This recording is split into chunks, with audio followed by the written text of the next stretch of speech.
Ceci est une vidéo sur un exercice de probabilité entièrement corrigé pour les candidats qui passent le bac de première anticipée, qu'ils soient dans une section spécialité, spécifique ou technologique, car je pense que ces trois sections auront un exercice de probabilité, qu'il y aura un arbre à remplir, et ça sera des probabilités conditionnelles, c'est-à-dire avec des sachants que parmi, si alors, bon. Normalement, vous êtes censé savoir de quoi je parle. Dans la vidéo, je recycle une ancienne vidéo qui est un exercice de terminale, mais je ne fais que la partie qui était accessible pour les élèves de première, c'est-à-dire la question 1, 2 et 3, et en réalité les terminales avaient une dizaine de questions. Je n'ai pris que les questions qui peuvent tomber demain pour ceux qui passent le bac de première anticipée. Je signale une petite chose, les valeurs sont particulières car les terminales avaient le droit à la calculette, vous pouvez prendre une calculette pour vérifier les calculs, ce qui compte c'est les formules et la méthode. C'est l'esprit de l'exercice qui compte, et cet exercice est d'un assez bon niveau, mais c'est un exercice typique pour les élèves de première, c'est-à-dire remplir un arbre avec des probabilités. Il y a toutes les techniques de calcul et toutes les formules qui sont rappelées. Maintenant, juste une petite chose, pour les candidats qui ont spécialité, je ne suis pas sûr qu'il y aura un exercice entier de probabilité. S'il y en a un, ceci sera une première partie, il y aura peut-être une deuxième partie avec des espérances, des variables aléatoires, etc. Si ce n'est pas le cas, ils auront ce genre de questions en automatisme. Et par conséquent, il faudra remplir un arbre en automatisme. Cela vaut pour toutes les autres sections, que ce soit en spécifique ou en technologie, même si je suis sûr qu'en spécifique en technologie, il y aura un exercice de probabilité complet. Nous avons corrigé l'exercice 1 qui a été donné aujourd'hui, le 20 juin 2024, au baccalauréat de maths pour la France métropolitaine. C'est l'examen du jour 2. Donc, la directrice d'une école souhaite réaliser une étude auprès des étudiants qui ont passé l'examen de fin d'études pour analyser la façon dont ils pensent avoir réussi l'examen. Cette étude, pour certitude, on demande aux étudiants à l'issue de l'examen de répondre individuellement à la question « Pensez-vous avoir réussi l'examen ?» Seules les réponses oui ou non sont possibles et on observe 91,7% des étudiants interrogés qui ont répondu oui. Suite à la publication des résultats de l'examen, on découvre que 65% des étudiants ayant échoué ont répondu non, 98% des étudiants ayant réussi ont répondu oui. On interroge au hasard un étudiant qui a passé l'examen. En note R, l'événement, l'étudiant a réussi l'examen. En note Q, l'étudiant a répondu oui à la question. Pour un événement A quelconque, on notera P de A, sa probabilité, et A bar, son événement contraire, ou plutôt son événement complémentaire. La première question est assez simple. Il suffit simplement de lire l'énoncé. Et qu'est-ce que l'on a? On nous pose la question: préciser les valeurs des probabilités P de Q, autrement dit, la probabilité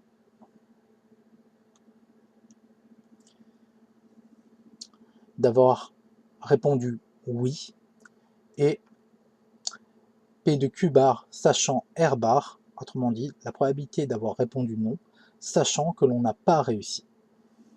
Bah, tout simplement, c'est de la lecture.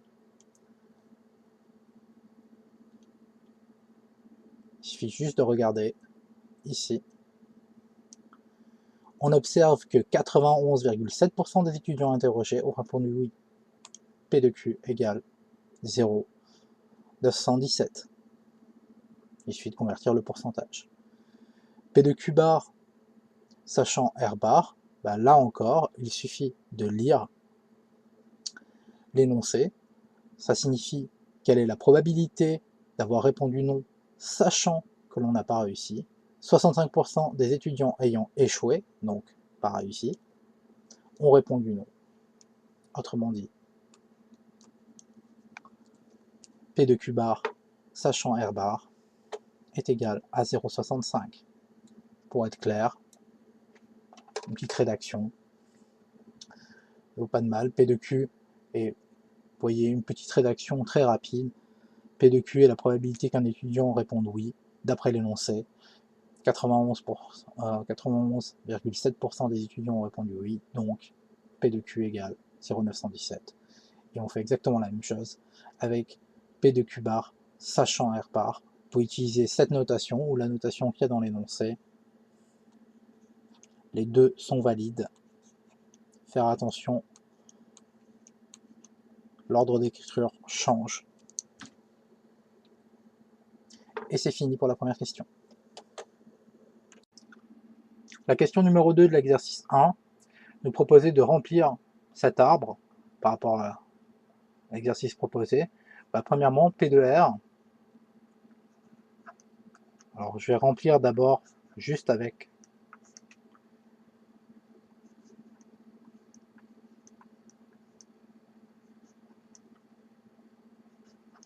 on est censé avoir ceci.